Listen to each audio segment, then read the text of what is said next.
I'm David, and I'm sitting here in this large church in central London, about to do a new project. And there's a clue in my hand, which is tonight I'm going to be conducting an orchestra. I'm quite often called a conductor, fun enough, in the work I do. I go around the world designing and leading big, interesting, creative meetings. We talk to people about taking risks and being bold. In a world like ours, you've really got to be taking risks. I'm taking a risk. There's not something I've done before. I don't tell people that, but it isn't something I've done before. And I must say I'm going into this with a combination of kind of excitement and some fear. The first workshop we did last week was to get you more familiar with the techniques necessary to tune into the world around you. And this isn't just to be blissed out and, one with life. We see that as a way of tuning into, a bit like plugging into an internet, if you like. Wouldn't it be great to start a speech with the question, any questions? And because it's TED, that's what I want us to do. We're going to talk to the expert from all around the world, get the best ideas. There's going to be a great opportunity for brainstorming and creative dialogue.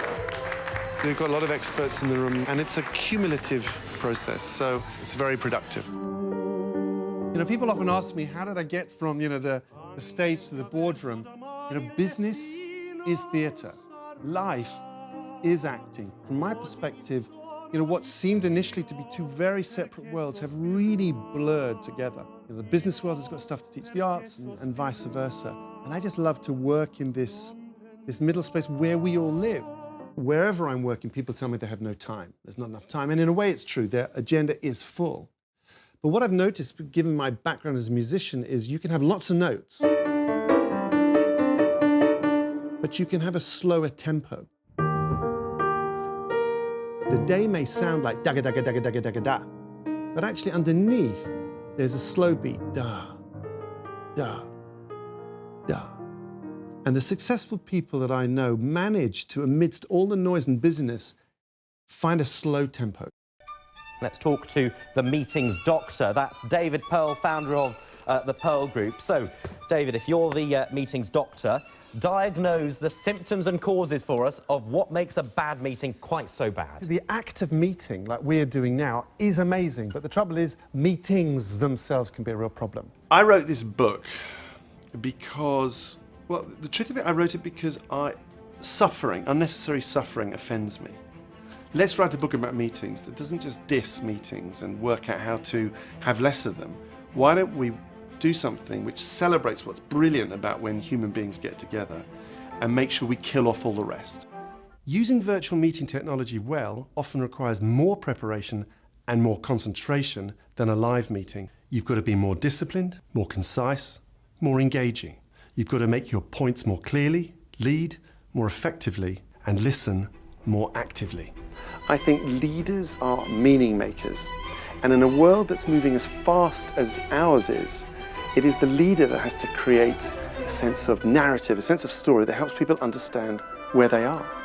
Fantastic. What else? Ones we haven't heard yet. Which? Experience, says the experience. The guy's got some wisdom. Experience is important to him. What else? Anyone got excitement?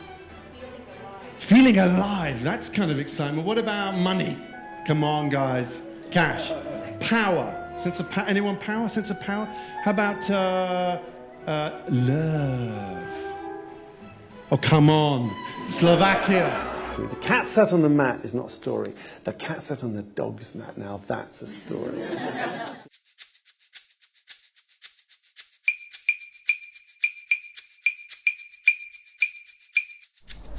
Hello, I'm David Pearl, and if you're watching this film, you're probably reading my book, Wonderful, and if so, I hope you're enjoying it. In the book, I talk a lot about how you can connect very differently with the world around you and get fresh answers to the questions on your mind. So we're trying to do our lunchtime broadcasts every day at Psychology to kind of raise the mood of the nation in these weird and wonderful times. And so, David, first of all, thank you for writing this book. My book is full of scribbles and underlining. Corrections. Oh, I love this book. I absolutely love this book because it kind of hits me in the heart.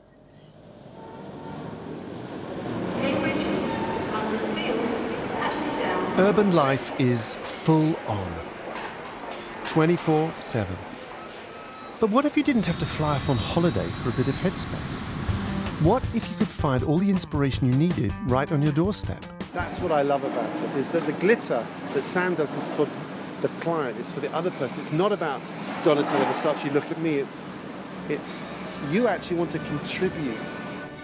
So, hello from Italy. I'm actually in Australia, in Sydney. Fiji. Beautiful. Just out in a place like Bali, and yes, that's where I am. Peace to the God, peace to the friend, peace to myself. To myself. Yeah. Peace to God, peace to your friends, peace to Yeah. yourself. Beautiful. So here we are in Melbourne.